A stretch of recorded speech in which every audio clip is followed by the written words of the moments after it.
All right, so for this final type of deadlift, we're going to do a Romanian deadlift or an RDL.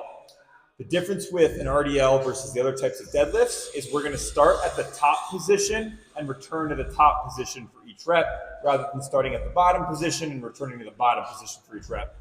This is a pure hip hinge. And so basically what we're going to do is we're going to take our quads essentially out of the equation. We're not really getting any pushing into the floor. We're going to aim for shins vertical via a very slight knee bend, and then a pure hip hinge.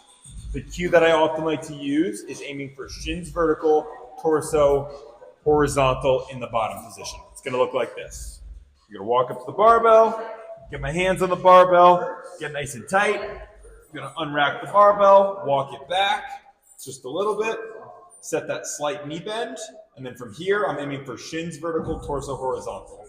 Hinge, hinge, hinge, hinge, hinge, hinge, and back up. Set those knees, hinge, hinge, hinge, hinge, hinge, hinge, right back up. Set those knees, hinge, hinge, hinge, hinge, hinge, hinge, and wait right back up. With this movement, you'll often see that people will actually have their knees leaning backward. I don't typically recommend that for most people. I aim for that slight knee bend and that vertical shin. It's going to take just a little bit of that tension off the neural system, which some people can be sensitized to. With that being said, some bodybuilders will purposely extend their knees as much as possible to create maximal tension in the hamstrings. I typically don't. I typically go slight knee bend, shins vertical, pure hinge, and then come back up. And that's the Romanian deadlift.